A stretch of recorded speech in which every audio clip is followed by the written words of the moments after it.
بسم اللہ الرحمن الرحیم. Islamic Research Center.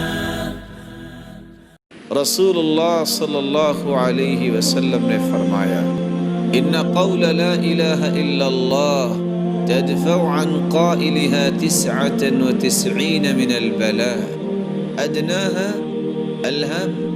جو شخص اپنی زبان پہ لا الہ الا اللہ کے کلمات کو لے آتا ہے اللہ رب العزت 99 بلائیں اس سے دور فرما دیتے ہیں. ادناها الہم.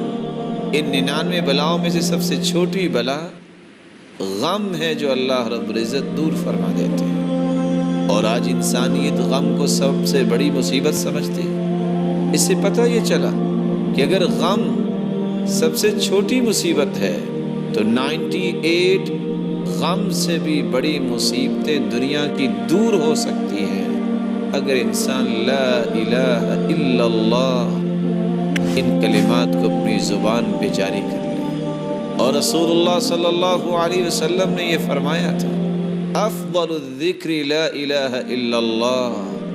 سب سے افضل ذکر لا الہ الا اللہ. اور قرآن مجید میں اللہ رب العزت فرماتے ہیں الذین آمنوا ولم يلبسوا ایمانهم بظلم اولئک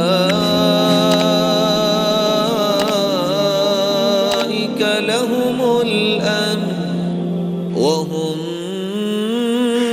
مهتدون.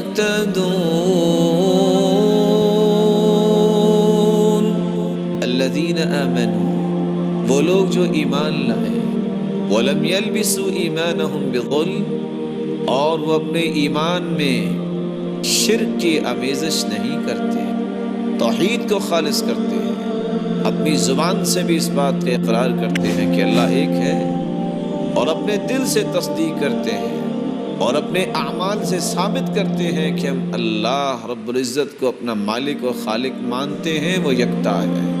اللہ رب العزت آخرت میں تو ان کو انعامات سے نوازیں گے دنیا میں ان کے لیے انعام ہے کہ امن و استقرار اللہ رب العزت نے انہی لوگوں کے لیے رکھا ہے. وہم مہتدون اور ہدایت یافتہ یہی لوگ ہیں صراط مستقیم پر گامزن ہونے والے یہی لوگ ہیں. انسان جب قولی عبادت اللہ کے سامنے پیش کرتا ہے اس کی آخرت تو سنورتی ہے اس کی دنیا بھی سنورتی ہے.